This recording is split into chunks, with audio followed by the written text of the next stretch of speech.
যুগের যারা নবী ছিলেন তাদের পরীক্ষা নেওয়া হয়েছে। কিয়ামত পর্যন্ত আপনার যারা ইমানদার বান্দা আসবে ক্রমান্বয়ে তাদেরকেও আমি আল্লাহ পরীক্ষা নেব। হযরত নূহ আলাইহিস সালাম আল্লাহ রাব্বুল আলামিনের প্রিয় একজন নবী ছিলেন। আল্লাহ রাব্বুল আলামিনের অনেক বড় একজন পয়গম্বর ছিলেন। হযরত নূহ আলাইহিস সালাম যখন উম্মতের দ্বারে দ্বারে ইসলামের কথা গিয়ে বলতেন, এক আল্লাহর কথা দাওয়াত দিতেন, ওনার উম্মতরা এত জালিম ছিল, ওনার উম্মতরা এত জালিম ছিল, হযরত নূহ আলাইহিস সালামকে তারা সবাই মিলে মারধর করত। কিতাবের মধ্যে লেখেন এমন ভাবে হযরত নূহ আলাইহিস সালামকে তারা মারত, মনে হতো নূহ আলাইহিস সালাম দুনিয়া থেকে বিদায় হয়ে গেছেন। এই ভেবে উম্মতরা নূহ আলাইহিস সালামকে দৌড়াদৌড়ি করে গাঙ্গের পাড়ে, নদীর পাড়ে নিয়ে ফেলে আসতো।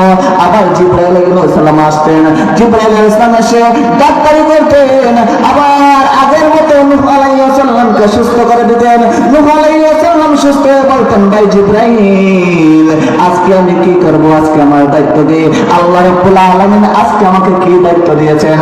জিবরাইল আলাইহিস সালাম বলেন, ওগো নবীজি, গতকাল আপনার যে সমস্ত উম্মতের কাছে দাঁড়িয়ে গিয়ে, গতকালকে আপনার যে সমস্ত উম্মতের কাছে গিয়ে ইসলামের দাওয়াত দিয়েছেন, আল্লাহ রাব্বুল আলামিন বলেছেন আজকে ওই সমস্ত উম্মতের কাছে গিয়ে ইসলামের দাওয়াত দেওয়ার জন্য নূহ আলাইহিস সালাম আবার উম্মতের কাছে গিয়ে ইসলামের দাওয়াত দিতেন। নূহ আলাইহিস সালামরা আবার নূহ আলাইহিস সালামকে মারধর করত, মনে হতো দুনিয়া থেকে বিদায় হয়ে গেছেন। এইভাবে তারা নদীর পাড়ে চলে আসতো, জিবরাইল আবার ঠিক করে দিতেন, আবার সুস্থ হয়ে বলতেন, ভাই জিবরাইল কাজ কি, বলতেন ইসলামের দাওয়াত দেওয়ার জন্য আল্লাহ বলেছেন।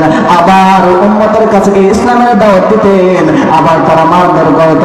কিতাবের মধ্যে লেখেন 950 বছর পর্যন্ত হযরত নূহ আলাইহিস সালাম উম্মতদেরকে